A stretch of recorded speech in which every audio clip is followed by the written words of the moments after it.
आज की कहानी सुनाऊं उससे पहले आपको एक वीडियो दिखाना चाहता हूं। ये वीडियो देखिए, इसमें एक शख्स क्या कुछ कर रहा है, उसे देखिए और सुनिए। चिड़िए चले आऊंगा जब मैं रह ना पाऊंगा तो तेरे पास रे सोना, धूड़ी बेचन आऊंगा सुन के आवाज घर से बाहर निकल कुछ दूर सुन। तो इस शख्स का गाना सुना आपने, और ये घर की तस्वीर है। उस घर के अंदर शायद फर्श पक्की नहीं है, मट्टी है, मट्टी की क्यारियां बना रहा है और उन्हीं के साथ वो एक गाना गाता जा रहा है। बीच बीच में थोड़ा से उसके तेवर, उसका गुस्सा भी आता है, लेकिन गाना गाया जा रहा है और मिट्टी के साथ खेलता जा रहा है।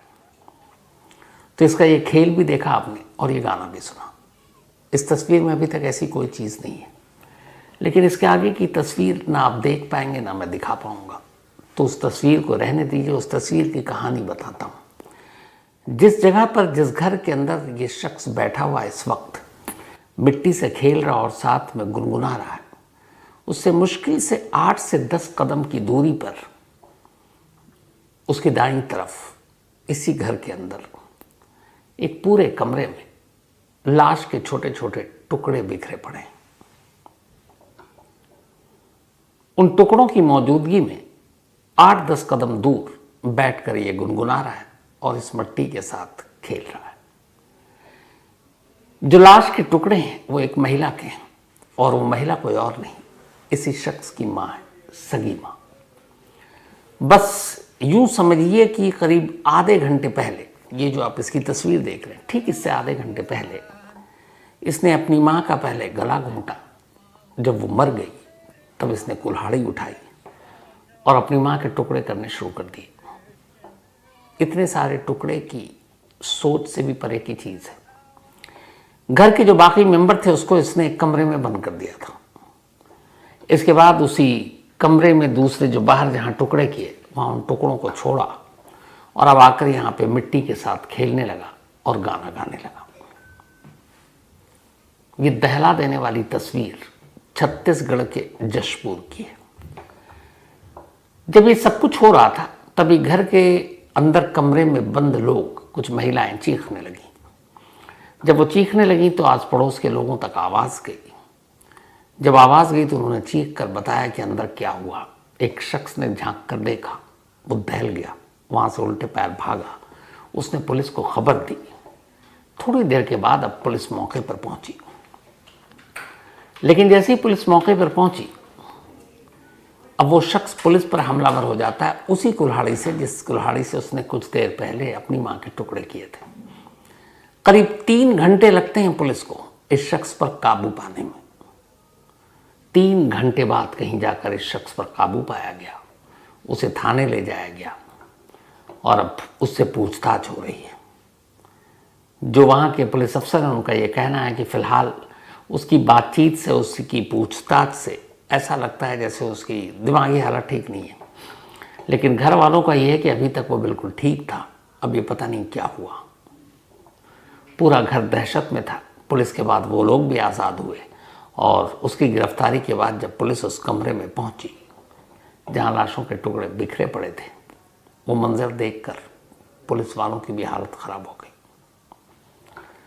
तो पूरी कहानी तो आपने सुन ली, अब इसका गाना एक बार फिर सुन लीजिए, क्योंकि अब आपको एहसास हो जाएगा कि इस गाने के पीछे की कहानी की असलियत क्या है। चिड़िए चले आऊंगा जब मैं रह ना पाऊंगा तो तेरे पास रे सोना, धूड़ी बेचन आऊंगा सुन के आवाज घर से बाहर निकल कुछ दूर। तो ये अफसोसनाक कहानी थी छत्तीसगढ़ के जशपुर की। अब पुलिस उसका मेडिकल चेकअप कराएगी, डॉक्टरी कराएगी, फिर जो भी रिपोर्ट आएगी आगे उसी हिसाब से कार्रवाई की जाएगी। लेकिन एक बेटा अपनी माँ को मारने के, अपनी माँ के टुकड़े करने के बाद अगर इस तरह गाना गा रहा है, क्या ही कहेंगे इसको। लेकिन कितनी बार ऐसी शॉकिंग चीज़ें हमारे सामने आती हैं और हर बार लगता है इससे खौफनाक कुछ नहीं, लेकिन फिर हम लोग गलत साबित हो जाते हैं, उसके बाद कुछ और खौफनाक चीज़ें आ जाती हैं। तो ये तो रही इस छत्तीसगढ़ की कहानी। अब आते हैं आज की कहानी के ऊपर। बिरयानी ये ऐसी चीज़ है जो बहुत सारे लोगों को पसंद है, बहुत की पसंदीदा डिश है, ये लोग खाते हैं। लेकिन इसी बिरयानी की वजह से एक माँ अपने 2 बच्चों को मार दे, उसका कत्ल कर दे, क्या ऐसा मुमकिन है? पर क्या चीज़ नहीं है जो आजकल नामुमकिन है।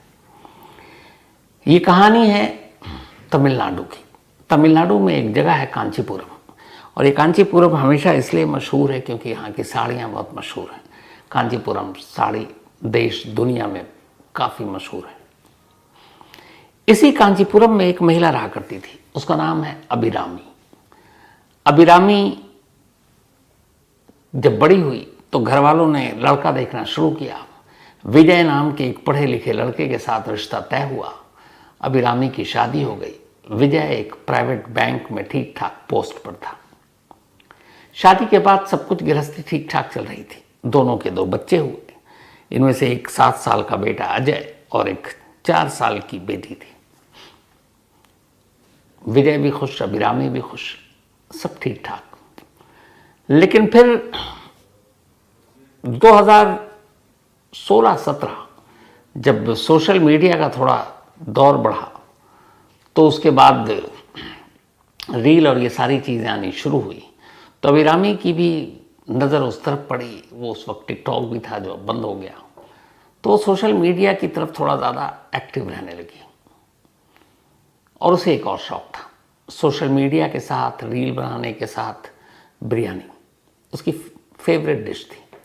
इत्तेफाक से अभिरामी जहाँ रहा करती थी कांचीपुरम में, उसी के बराबर में एक रेस्तरां था, बिरयानी की दुकान थी। तो अक्सर वो वहाँ से बिरयानी लेने जाया करती थी। इसी बिरयानी लाने ले जाने के दौरान बिरयानी शॉप के ओनर से उसकी दोस्ती हो गई। फिर ये दोस्ती प्यार में बदल गया। अब दोनों मिलने जुलने लगे। इधर विजय बैंक में नौकरी करता था और उसकी अपनी एक टाइमिंग थी, फिक्स टाइमिंग। तो इसका भी फ़ायदा अभिरामी को होता, बच्चे छोटे होते, बिरयानी ओनर जब तब उससे मिलने के लिए घर पे पहुंच जाता। लेकिन ऐसी चीज़ें बहुत दिनों तक तो छुपती हैं नहीं। आखिरकार एक बार ये बात उसके पति को पता चल गई। जो बिरयानी ओनर था उसका नाम था मीनाची सुंदरम। तो सुंदरम और अभिरामी के बीच में इश्क पनपने लगा था, और वजह थी यही बिरयानी, क्योंकि वो अक्सर बिरयानी लेती, उसी शॉप पर जाती, लेकर आती, और फिर सुंदरम और उसमें प्यार हो गया, मिलने लगे। बच्चे इतने समझदार थे नहीं। लेकिन धीरे धीरे वक्त बीता और विजय को कहीं ना कहीं शक हो गया।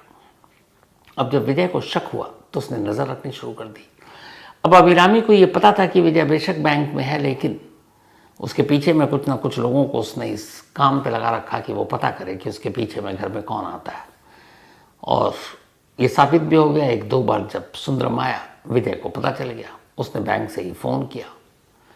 अब धीरे धीरे विजय की इस रोक टोक और उसके जानकारी में ये चीज़ें आ जाने के बाद अभिरामी को अब ज़िंदगी बड़ी बुरी लगने लगी। उसे लगा कि उसका पति क्यों रोक रहा है, उसे इश्क है सुंदरम से, दोनों मिल सकते हैं, जुल सकते हैं, लेकिन उधर पति है, 2 बच्चे हैं, तो क्या करें। इधर ये भी था कि 2 बच्चे, अब धीरे धीरे उसके मन में आ रहा कि ये बच्चे भी बोझ हैं। अगर बच्चे ना होते तो कब का सुंदरम के साथ भाग जाती, एक नई दुनिया बसाते, दोनों मिलकर शादी करते, कहीं और रहते। अब ये सारी चीज़ें दिमाग में चल रही है, धीरे धीरे मिल रहे हैं। इधर बंदिशें इतनी हैं कि अब विजय को हमेशा पता चल जाता कि कब अभिरामी घर में है, कब बिरयानी की शॉप पे है, कब दोनों घूमने गए हैं। तो इसी रोक टोक के बीच में आखिरकार अभिरामी ने एक फैसला लिया, एक बहुत ही खौफनाक फैसला। उसने सुंदरम के साथ मिलकर यह तय किया कि वो अपने दोनों बच्चों को मार देगी, और मारने के बाद फिर उसकी कोई जिम्मेदारी बचेगी नहीं, और वो और सुंदरम भाग जाएंगे और दोनों कहीं किसी गुमनाम जगह पर जाकर एक नई जिंदगी शुरू करेंगे। पहले तो उसका प्लान ये भी था कि पति को भी मार दे ताकि फिर कहीं भागने की ज़रूरत ना पड़े। लेकिन उसे पता था कि पति को मारने पर फिर बहुत सारी चीज़ें होंगी, हो सकता है पुलिस पकड़ ले। बच्चों की मौत को किसी तरह छुपाया जा सकता है, ये उसके दिमाग में आ गई बात। सुंदरम और जो अभिरामी है, दोनों इस प्लान के लिए तैयार हो गए, अब इंतजार करने लगे। इत्तेफाक से 2018 साल और अगस्त का महीना, बैंक में कुछ बहुत ज़रूरी काम आ गए, बहुत सारे। तो बीच बीच में वीक में 1-2 बार ऐसा होता जब विजय को बैंक में पूरी रात रुकना पड़ता, लेट नाइट आता वो। तो ऐसे ही एक दिन विजय ने अभिरामी से कहा, ये बात है 31 अगस्त, 31 अगस्त, इत्तेफाक से ये भी अगस्त का महीना है। तो 31 अगस्त को विजय ने अभिरामी अपनी पत्नी से कहा कि आज बैंक में काम है और मैं शायद सुबह आ पाऊंगा, क्योंकि सारे काम को जल्दी निपटाना है। जैसे ही अभिरामी को ये बात पता चली, उसने सुंदरम को बताया और सुंदरम के साथ मिलकर उसने प्लान बनाया कि जो कुछ करना है आज रात ही करना है। सुंदरम ने अब उसे आइडिया दिया बच्चों को मारने का। उसने कहा, बच्चे हैं 7 साल 4 साल की उम्र है, ज़्यादा दिक्कत हो गई नहीं, इन सबको नींद की गोली दे दो दूध में मिलाकर। एक माँ मेडिकल शॉप पर जाती है और नींद की गोली खरीद कर लेकर आती है अपने ही 2 बच्चों के लिए, एक बेटे और एक बेटी के लिए। उसे पता था कि आज रात विजय नहीं आएगा। रात को दोनों बच्चों को खाना खिलाती है, फिर सोने से पहले दोनों को दूध देती है, लेकिन उस दूध के गिलास में नींद की दवा मिली हुई थी। बेटी छोटी थी, दवा की मात्रा ज्यादा। बेटी की मौत तो शायद रात को हो गई। अब उसके बाद इधर अभिरामी इंतजार कर रही है बेटे की मौत की। वो उसे हिला डुला कर देख रही है, बेटे की सांसें अब भी चल रही हैं। देर रात हो गई, उसे लगा कि ये क्या हो रहा है। फिर उसने फोन किया अपने प्रेमी को और कहा कि बेटा तो अभी तक जिंदा है, सुंदरम को, लेकिन बेटी मर चुकी है और पति सुबह कभी भी आ सकता है। फिर ये तय हुआ कि बेटा नींद की गोली से नहीं मर रहा है, इसलिए तकिया से उसका मुंह दबाओ और उसे मार डालो। अभिरामी यही करती है, आधी बेहोशी आधी जागी हुई हालत, बच्चा अभी पूरी तरह से मरा नहीं है। एक माँ तकिया उठाती है, उसके मुंह पर रखती है और पूरी ताकत से तब तक दबा कर रखती है जब तक उसकी सांसों की डोर टूट नहीं जाती। फिर जब उसे पता चल जाता है कि दोनों मर चुके हैं, उसके बाद वो अपना बैग पैक करती है, उसमें सामान रखती है। सुंदरम से पहली बात हो चुकी थी। सुबह सवेरे, इससे पहले कि विजय घर पहुंचे, वो सामान लेकर, गहने लेकर, पैसे लेकर घर में ताला लगाती और निकल जाती है। सुंदरम कहीं इंतजार कर रहा था, फिर दोनों साथ होते हैं और निकल लेते हैं शहर से, कांचीपुरम से। इधर अब सुबह हुई, करीब 7 बजे विजय घर पहुंचता है, देखता है घर में ताला लगा। वो हैरान, वो फोन करता है मोबाइल पर, मोबाइल स्विच ऑफ। किसी तरह वो ताला तोड़वाता है, अंदर दाखिल होता है। जब अंदर जाता है तो देखता है कि बेड पर बेटी की लाश है और दूसरे बिस्तर पर उसके बेटे की लाश, और अभिरामी घर से गायब, उसका बैग गायब। उसे फौरन एहसास हो जाता है कि हुआ क्या। फौरन इसके बाद वो पुलिस को खबर देता है। पुलिस मौके पर पहुंचती है, दोनों बच्चों की लाशों को अस्पताल भेजा जाता है, पोस्टमार्टम होता है। फिर फॉरेंसिक रिपोर्ट आती है जिसमें पता चलता है कि इन दोनों को केमिकल दिया गया था जो कि एक नींद की गोली थी, और साथ ही बेटे की मौत गला घोंट कर किया गया, तो क्योंकि मुंह पे तकिया रखा था। अब बच्चों की लाश घर में, मां गायब। पुलिस तफ्तीश शुरू करती है मोबाइल के सहारे, फिर पता। इसी दौरान में स्टेटमेंट देता है विजय कि उसकी वाइफ और सुंदरम के बीच में अफेयर था, जिसको लेकर उसने अक्सर उसे डांटा। पुलिस जब सुंदरम की बिरयानी शॉप पर पहुंचती है तो वो भी बंद, भागा हुआ। अब पुलिस को यकीन हो जाता है, दोनों को ट्रैक करने की कोशिश करते हैं और आखिरकार मोबाइल के जरिए दोनों का लोकेशन पता चलता है, कांचीपुरम से कुछ दूरी पर, और पुलिस की टीम दोनों को गिरफ्तार कर लेती है। गिरफ्तार करने के बाद जब उन्हें लाया जाता है, पहले तो दोनों गुमराह करते हैं, लेकिन फिर बहुत सारे सबूत उनके खिलाफ थे। वो सारे सबूत, उनकी मोबाइल का लोकेशन, अर्ली मॉर्निंग तक घर में होना, नींद की गोली जिस मेडिकल स्टोर से लेकर आए उस मेडिकल स्टोर की गवाही, और सबसे बड़ी बात सुंदरम का फौरन अपना जुर्म एक्सेप्ट कर लेना। उसे ये लगा कि उसने तो कुछ किया नहीं, सिर्फ साथ दिया, बट मारने में तो माँ ही आगे थी। नींद की गोली दूध में मिलाकर अभिरामी ने अपने हाथों से बेटी को दिया, अभिरामी ने अपने हाथों से तकिया से गला घोंटकर बेटे को मारा। तो उससे गलतफहमी थी, इसलिए उसने एक्सेप्ट किया, लेकिन साजिश में वो बराबर का शामिल था। पुलिस दोनों को फिर पकड़ती है। इसके बाद चार्जशीट दाखिल होती है फिर मुकदमा लोअर कोर्ट में पहुंचता है, कांचीपुरम की principal district and session court में। पूरे 7 साल तक ये मुकदमा चलता है। 7 साल तक अभिरामी और सुंदरम दोनों जेल में होते हैं। 7 साल के बाद पिछले महीने 24 जुलाई को, लास्ट मंथ, कांचीपुरम की ये प्रिंसिपल डिस्ट्रिक्ट सेशन कोर्ट फैसला सुनाती है। फैसला ये कि एक मां ने अपने हाथों से जिस तरीके से 2 मासूम बच्चों को मारा, नींद की गोली से जब उसे लगा कि वो बच जाएगा, और फिर बेरहमी से तकिया मुंह पर रखकर उसका दम घोटा, और जिस तरीके से सुंदरम ने उसकी मदद की, और जिस तरीके से दोनों फिर घर से भागे, तो एक मां जो अपने बच्चों का खून इसलिए कर रही है क्योंकि उसे अपने प्रेमी के साथ भागना है। अदालत ने अपने जजमेंट में लिखा कि ये एक नज़ीर है और ऐसी मां कहीं से भी रहम की हकदार नहीं है, और न ही सुंदरम। इसलिए इन दोनों को न सिर्फ उम्र कैद की सज़ा दी जाती है, बल्कि जब तक इनकी उम्र है तब तक इनको कैद कर लो। यानी 10, 15, 20, 10 साल तो होता नहीं, 15, 20, 30 आजकल जजमेंट में लिखा होता है। लेकिन इनकी जजमेंट में ये था कि जब तक इनकी सांसें हैं, जब तक ये दोनों जिंदा हैं, ये जेल की सलाखों के पीछे रहेंगे। पूरी उम्र अब इन्हें कैद में काटनी होगी। ये भी जुलाई का फैसला था। पहला आपको जो पहली जो तस्वीर दिखाई, वो एक बेटे की जो माँ के टुकड़े कर गाना गा रहा है, और ये कहानी एक माँ की जो अपने बच्चों को मारकर अपने नए इश्क की तलाश में भागी थी, मिला कुछ नहीं। ऐसी ऐसी अजीब कहानियाँ कि कई बार दिमाग घूम जाता है। खैर, आज की कहानी में इतना ही, लेकिन कहानी ख़त्म करूँ उससे पहले वही अपना सिलसिला। आज सिद्धांत इनका बर्थडे है, तो हैप्पी बर्थडे सिद्धांत। और ये सुमित्रा जी एंड भारत भंडारी जी, इन दोनों के बेटे हैं सिद्धांत। दीपमाला दुसेन जी, बल्कि दुसाने जी, सॉरी, तो दीपमाला दुसाने जी, इनका भी आज बर्थडे है।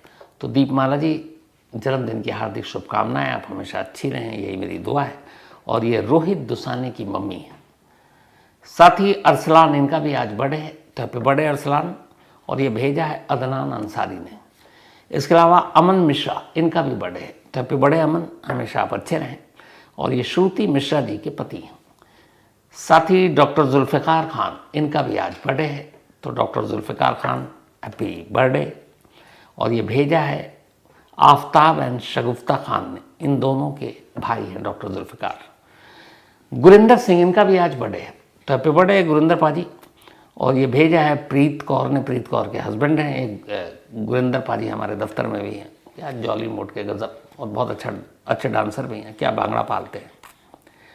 साथ ही गुलाब शेख दुबई से, थैंक यू सो मच गुलाब साहब, आपके मेल के लिए, आपके प्यार के लिए, और आपने जो कुछ भी लिखा है। इसके अलावा Iqbal Singh, thank you so much. Iqbal Singh Canada से हैं, और मैं इनके मेल का रिप्लाई नहीं कर पाया, लेकिन आपने जो भी प्यार उंडेला है अपने मेल में, वापस उसका डबल करके आपको भेज रहा हूँ। दिल से शुक्रिया इकबाल सिंह जी, आप लोगों के इस प्यार मोहब्बत के लिए। तो इसी के साथ कहानी में आज इतना ही। अब आपसे मुलाकात होगी कल रात 9 बजे किसी नई कहानी के साथ। तब तक अपना और अपनों का ख्याल रखिएगा। Thank you very much.